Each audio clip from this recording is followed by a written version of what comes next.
natural na paraan ng gamutan.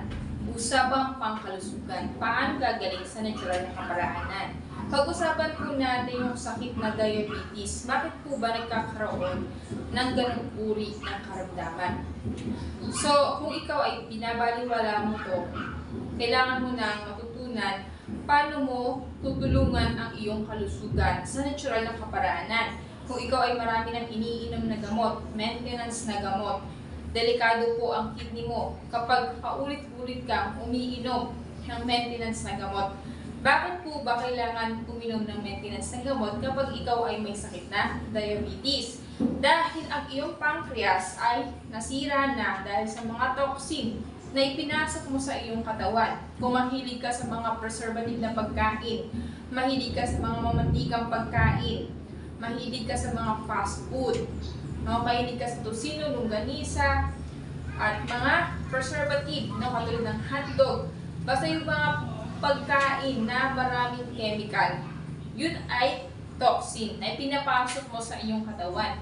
Kaya ang tendency nasisira ang iyong pancreas. Kapag nasira ang iyong pancreas, hindi niya na kayang gawin ang trabaho niya. Ano ba ang trabaho niya?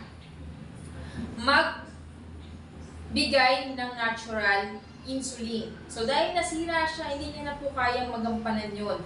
So anong kailangan po natin gawin? I-repair natin yung pancreas sa paanong paraan. Kaya kailangan po natin na sumailalim sa tinatawag namin 3 months program detoxification process.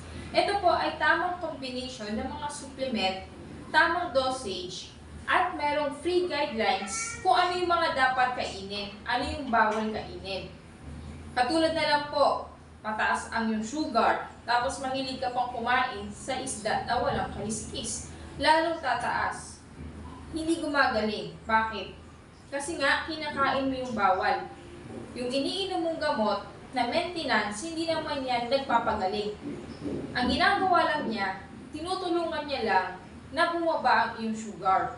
Kaya nga tinawag na maintenance. Araw-araw mong iinumin. Tama po ba? So ano po ang kailangan nating matutunan? Yung natural healing. Kapag po tayo ay nag-detoxify, tinanggal natin yung mga dumi natin sa colon, lahat ng mga pinasok natin na toxic sa ating katawan, at inalis natin yung mga dapat alisin na pagkain, yung mga bawal for the meantime. At ang gagawin po niyan, yung mga iinumin mo, no, na tamang combination ng pang-detox. Lahat ng nutrients na kailangan ng katawan mo, ilalagay ngayon sa iyong pancreas. At kapag nilagay niya sa pancreas mo, mare-repair po siya. At pag na-prepare po siya, kaya niya nang mag-supply ng natural insulin at hindi mo na kailangan pang uminom ng mga maintenance na nagiging sanhi ng iba't ibang uri ng karamdaman. Katulad na lang kapag po nasobrahan ganyan, pwede kang atakin sa puso, pwede kang ma-stroke at higit sa lahat, no? Pwede kang ma-subject for kidney dialysis. So alam naman natin yung kidney dialysis, walang kagalingan po yan. No? Paikot-ikot lang kung lilinisin ang dugo mo. So wag na nating hintayin na mangyari po yan. Dahil kapag ikaw ay na-subject na sa dialysis, for lifetime na po yan. At ang tinatagal lang po ng buhay na nagda-dialysis ay 7 years lang.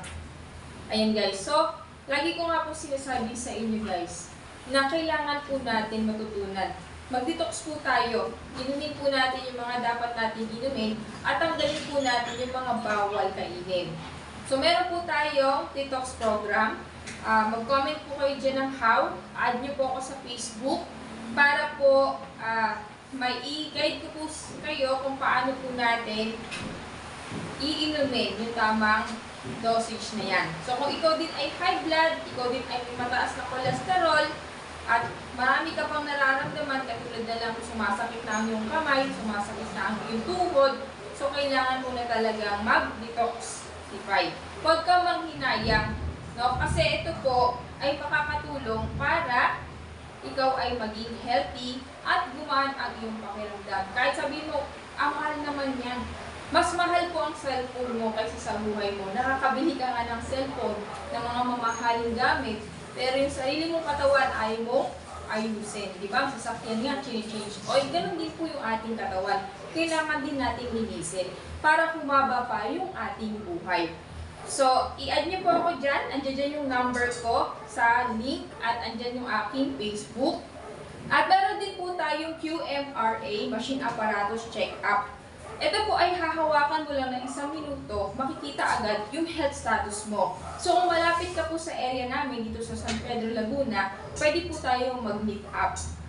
So, ang maganda po dito, naka 50% po tayo. 1,000 per head po siya, ngayon ay 500 per head na lang. So kung gusto niyo po magpa-schedule, mag-text na po kayo sa aking number para ma-schedule ko ang inyong schedule po natin kung mag-meet po yung oras ko at oras nyo.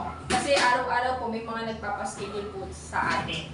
So thank you and God bless. Subscribe my YouTube channel, Lingap Kalusugan Wellness.